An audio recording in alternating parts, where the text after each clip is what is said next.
Hello, hello, hello. I had a piece of my hair in my mouth. Oh my gosh. Hello, hello, hello. Welcome back to 8 Ball ASMR.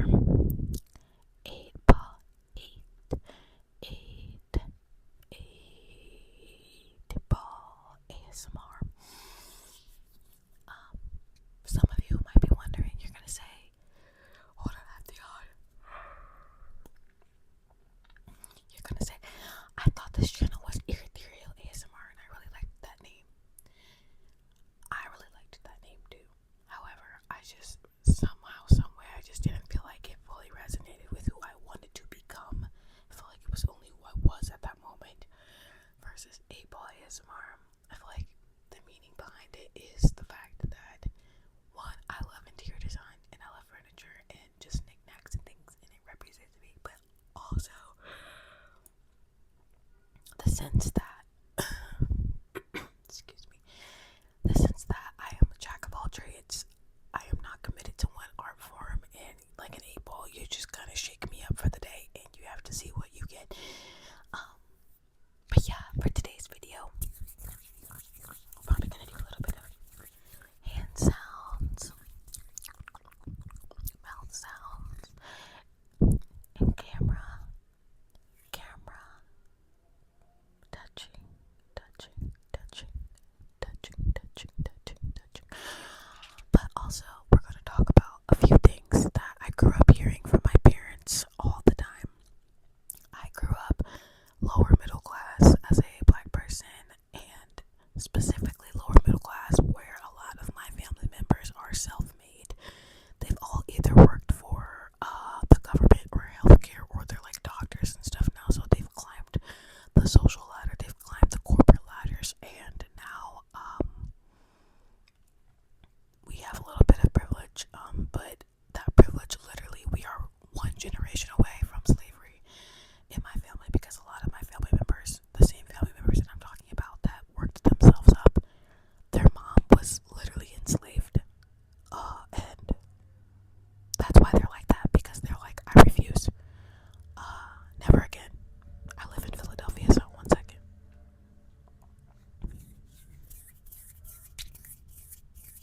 But yeah, so these sayings, a lot of them stem from older times, a lot of older black culture, older black country culture, and you're gonna see why. But okay, the first quote is, don't let your friends get you in trouble.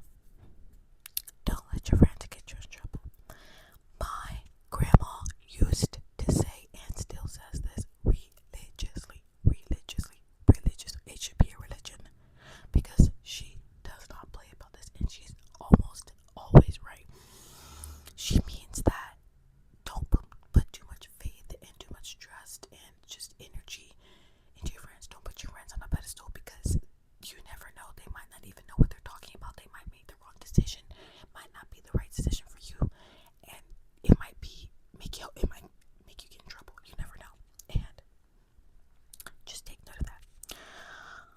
Number 2, my mom used to always say this one: to each is their own. To each is their own. Meaning, like, people gonna do what they gonna do. You can do what you wanna do. They're gonna do what they wanna do. And you shouldn't take any offense to that. This is how people do. Like, it's a free world. We have free will. Move on. This one is from my aunt. Focus. Focus. Focus. Focus. That's all my aunt used to say. Focus. You just focus. The word of the day is focus. Now, your homegirl does have ADHD, but I was just like, dang. But honestly, that one's pretty self-explanatory. I don't think we need to get into it. Now, this one is a toxic one, a negative one from my uncle. He says a lot to me. He used to say this a lot. He said, your stomach stick out more than your booty do. I bet you weren't expecting that. Your stomach stick out more than your booty do. Booty do, booty do, booty do, booty do. Stomach stick out more than your booty do, do, do, do, do. That one's pretty self-explanatory. He was talking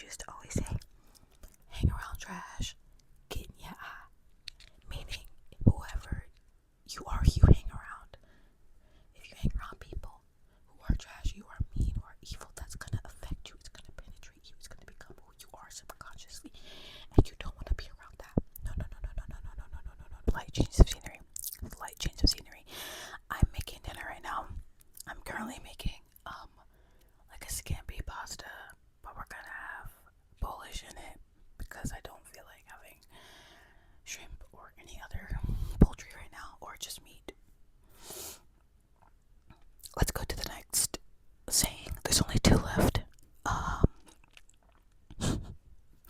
Number 6 is you grew up on it. You grew up on it. You grew up on it. This saying was mainly by my mom. But I would catch my other family members saying it if someone triggered it. I feel like a lot of these sayings, they've heard them for generations. Like it's in our bloodline, so like you don't even like force yourself to say it. It's just like an instant response to like a certain type of situation. I can't explain it. But you grew up on it. It was basically like, let's say you were like, oh my gosh, I really don't want to eat these mashed potatoes, they're so gross, I don't like mashed potatoes. And let's say you're like 11 or 12, they would look at you and they'd say, you grew up on it. And you would just be like, of course I grew up eating mashed potatoes, I was a baby and I didn't taste it. Like or like just anything of that nature. Oh, I don't like that movie, I don't like that song, I've never heard of that before. What are you talking about? You grew up on it. You grew up on it. It's kind of like, what do you mean you don't like this? How do you not like this? You've had this around you your entire life. You literally grew up with this. You grew up on this. Almost as like whatever you're dissing was like some type of addiction or drug or something. I don't know. You grew up on it. Like you was on that. Like I don't know. Stop. Maybe it wasn't that deep, but it was just like you grew up on it. Come on. Let's see if you can guess based off what I'm doing. What it has to entail.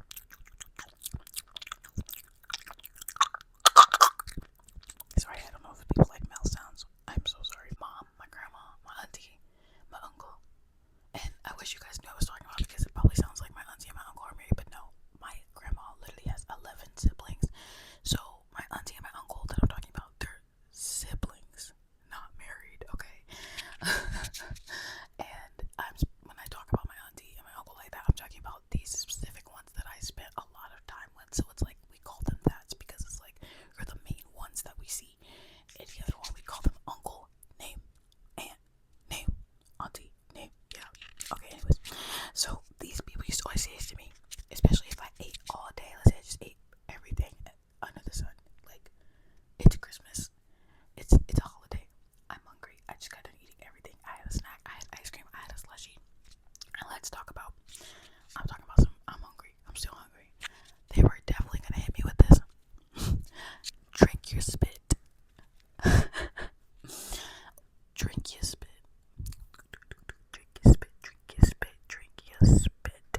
And it's not drink your spit, darling. It's drink your spit. Or drink your spit. Like it's more like it's like a pity. Drink your spit. Like people in hell want ice water. That's another one they used to say. Oh my god, that just gave you a bonus. People in hell want ice water. Like, come on, girl. There's a lot of things that people want in this world. We just can't all get it. Don't split the bowl. Don't split the bowl. Don't split the bowl. Don't split the bowl. Hey, little did I know I was going to be teaching you guys about black culture today. Welcome to your black history lesson. So listen, and ignore the dog. I'm so sorry. Don't split the bowl. It originates from enslaved times when people would be fleeing. They would say don't split the bowl because it was like if they were running away and they were watching each other run away and they were like, if a bowl like passed by, it was like sometimes if they split the bowl, they would never see each other again, whether that mean they went the opposite way or they got taken. So now it's like a big superstition in most black families, but definitely mine as well. So yeah, that's all the little sayings. All of the little sayings that I have for you today. And I'm hopefully gonna be trying to record some more videos. I'm extremely neurodivergent, operating many projects, one of which I should be working on right now instead of filming this video. But I've noticed, and I've known always that posting and just creating your art, it's not about the perfection, it's